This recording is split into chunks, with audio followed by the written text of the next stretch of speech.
Man. So he said I made women uncomfortable? Yeah. No, not just that you made women uncomfortable, but like the phrasing was like assault uncomfortable. You know what I mean? Jesus you know, like making women uncomfortable is like rape now. Yeah. Like it was like that uncomfortable. But the crazy, and you actually mentioned this before. Like I think it was just a time to be like, here's my moment. But also, like you mentioned this, Tim, and that like in their world, people that have never had confrontations take an aggressive word as assault. Yeah. In their mind, it's like I was assaulted, even though I might have said just like some innocuous comment, busting balls. Yeah. Where it's like, this culture, they don't know how to bust balls.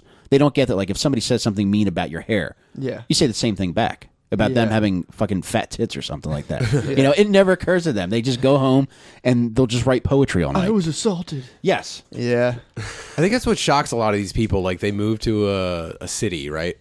And they're like, "Ooh, this is metropolitan culture. It's gonna be great." And then they meet people who grew up in like the shitty parts of that city, where it was just like a fucking violent dog pile their entire lives. And it's like, "Hey, what's up, fuckface?" They're like, "Whoa, yeah, what is this?" I was gonna go shopping, and people were gonna have high-minded ideas. Yeah, well, it's like, no, dude. You fucking came here. We already lived here, and we were fucking retarded, dude. We're not saying this is. We're not saying we're good, and this is how people should be. But like, you showed up, and this is the people you ran into. Don't act like you have a. I don't know. Maybe they do have a better way of being, but like they don't. No, it's not. So, Shut dude. the fuck up about it. You need things to keep you in check. Going back to like the on-site question, there was one guy that was my on-site forever. But within the past 10 years, I reconciled. Like, I got 10 years. Dude, I got socked by a 16-year-old when I was 13, and I harbored resentment for years. But the reason why I got socked is because, like, I went away with the family. They were kind enough to take me on vacation to the Poconos, and during the 2-week trip, the dad beat the shit out of the mom. And as soon as I got back, I couldn't wait to blab about him unloading on this chick. And I did, and I thought it was cool because I was saying something that people were paying attention to. Yeah. But then this kid was just like, you can't do that. And as soon as he socked me, I hit the ground and he said he shouldn't have said anything. And instantly, I knew what it meant. That was the guy's son? No, it was just a neighbor. A neighbor who found out about it. Maybe he learned from his dad how to handle problems. That was the fucking. I don't know how to describe it, but like.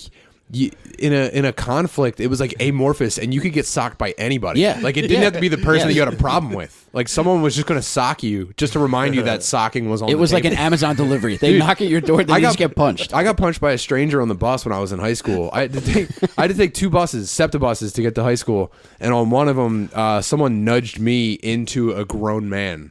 And I was like 14 at the time, and this dude, as he was stepping off the bus, turned around and punched me in the face as the doors were closing. And I had to stand. Well, first of all right, getting punched in the face, not cool, right? But then I had to stand there in front of the rest of the people that took the bus that went to my school as the kid who just got fucking socked and didn't do anything about it. But Tim, devil's advocate here, like everybody on that bus likely had a resentment because I guarantee you there was a 300-pound woman blasting Lil Wayne from her phone, eating Andy Cap's hot fries at 7:00 in the morning. Yeah, that all shifted to me. It was like, good. You caught that. Punched. Yeah. And I thought about that dude every day. Number one, he was so big that, and at the time I wasn't, and if I like had a chance to fight him back, I would have just gotten beaten up terribly. Yeah. So the doors saved me. I could be like, doors closed. He's a fucking pussy, dude. Like I think I'll never see him again, obviously. But now, like I'm thankful. He socked you, dude. I fucking thank that dude. Like I think about that. Like, dude, anyone can get punched. Everyone's so fucking punchable, dude. I think about that all the time. It keeps me. Dude, I'm fucking 6'2", dude, 200 pounds. It's true. I could just fucking walk into stores and take whatever I want. Dude, that would But be. I just think about my fucking comeuppance from that beautiful stranger on the bus punching me in the face. Well, actually, a homeless guy punched him in the face one time too. Yeah, didn't you armbar a homeless Yeah, I guy? fucking wrecked that dude's shoulder. Yeah. I fucking shredded this dude's shoulder in the middle of the He street. uses jujitsu on a homeless dude. 12 years ago. He threw the first punch though. I didn't even see it coming. I was told this on the fair one, but I was walking down the So street good. and this dude, I was talking on the phone, and this dude just came out of like nowhere and punched me in the face. And then like I stayed on my feet, and then he tried to like tackle me, and we went over the hood of a cab into the street, and I was like 22 and training jiu-jitsu every day at this point. Damn. So like I sprawl out, I get my legs behind me, I throw him down into the ground, I get him on his back, and then I did a kind of an unorthodox move from this position, but I Kimura'd him, which means I basically just took his arm and bent it behind him until his like his shoulder didn't exist anymore. Oh. And then like yeah, it was terrifying at the time. Dude, You killed that homeless guy, dude. Without that wing. Here's the dude, thing, he had dude. a That was, tough time. that was Here's the thing. pre-Obamacare. I was just gonna sit on him. I was just gonna have him mount until like I could like get a cop on the phone or something. Sure. But then he kept punching me from his that. back on the ground, which I fucking respect. That's so sick. Yeah. And then I had to restrain him first. I was conscious that if I punched, he was clearly homeless, by the way, and he was definitely on PCP because I was a lot bigger than him and he felt super strong. And I thought about if I punched him in the face and cut my hands on his mouth, fuck I was like, that. it's Oh my over, God, dude. dude. Ugh. My fucking wife was pregnant with our first kid at the time. man. Fuck that. I was definitely crying when I called her on the phone because I was so scared and worried. Yeah. But it was already over. I won. A fucking off-duty cop came out of a pizza place, like held the dude's legs until someone with handcuffs came, and that was when I realized that there was like 30 people just watching me fight this. Like, not one person thought about like maybe stepping in. Hell So no. that's when I was like, Dude, thank God another this dude I'm happened. thankful for. Imagine Another that dude I'm cop dude, you're on forced- your own. You're on your own, and you can get punched. That cop's 4 slices deep, and he's like, "Ah, God, Yeah, fuck, son of a bitch." You gotta wrestle a homeless You know, guy. put the homeless guy Yeah, in it's the crowd. Ramirez, 16th and Sansom. Get a 2. I'm up in hey, I'm in the 22nd. I need you to come. Yeah, dude, that's fucked up. Dude, thank God that happened then and not now, because you would be on the front page of the fucking Philadelphia Inquirer punching a homeless guy, and you would have people at Not your punching, doorstep. dude. Not punching. Oh, permanently- Permanently yeah. disabling his Yes, arm. yeah. Yeah. Imagine all the That's think what he pieces. Oh, dude. Yeah. I You mean, can't be walking around punching people in the fucking face. hey, I bet he blacked out. He's on dust. If he was on Just dust, woke up just like, Jesus Christ. yeah, right. I do went to the What's hospital. wrong with my I shoulder? slept wrong. Dude, he probably woke up in like an intake, just kind of like, Yeah. fuck. Yeah. Did you ever rip a muscle?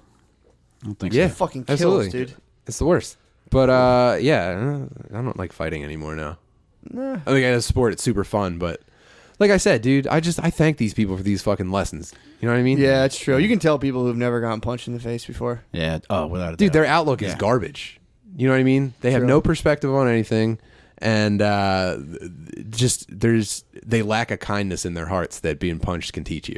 It's true. You know what I mean?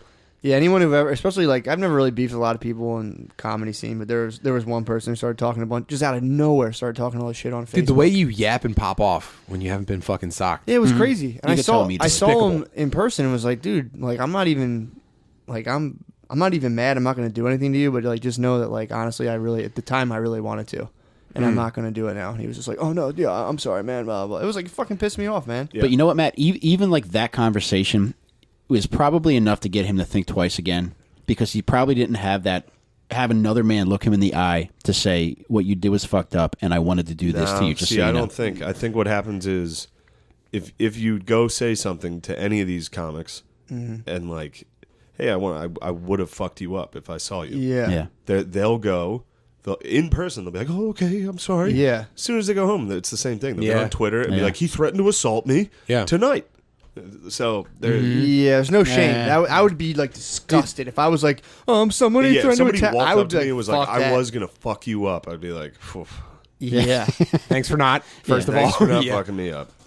Yeah, it was just kind of like I chose. Big, just understand, I chose to forgive you. Like I was, Yeah. I read the thing. I was up in like 120 feet in the air, taking down like Oh, a I remember smokestack, and I like pulled my phone out. And I'm like, what the fuck? And I was like 120 feet in the air all day. Like Jesus. I'm gonna fucking pull this dude's eyes out. I was so fucking mad. Yeah. And I thought about it. And I'm like, fuck this guy. I don't want to take over from your story, but when the only thing you said was I was 120 feet in the air, I pictured you on a BMX. Yeah, shredding. 120 feet above a half pipe. The fuck? I was in a lift. When you go up that high, you have to stay there all day. So I like saw it. I was like, motherfucker, and sat up there all day. Like fuck. Just sat up there with that tweet all day. I had a little hammer. I was taking down bricks. I was like, That's rude, dude. I've been hanging out with What's those tweets Yeah. for a month now. You get them. You get them Every in day. like Every by- day I'll get one and just be like, "Ooh, that one, that's stuck." That's no good. That's fucking Yeah. junk, dude. We don't like I don't that envy shit. you, dude.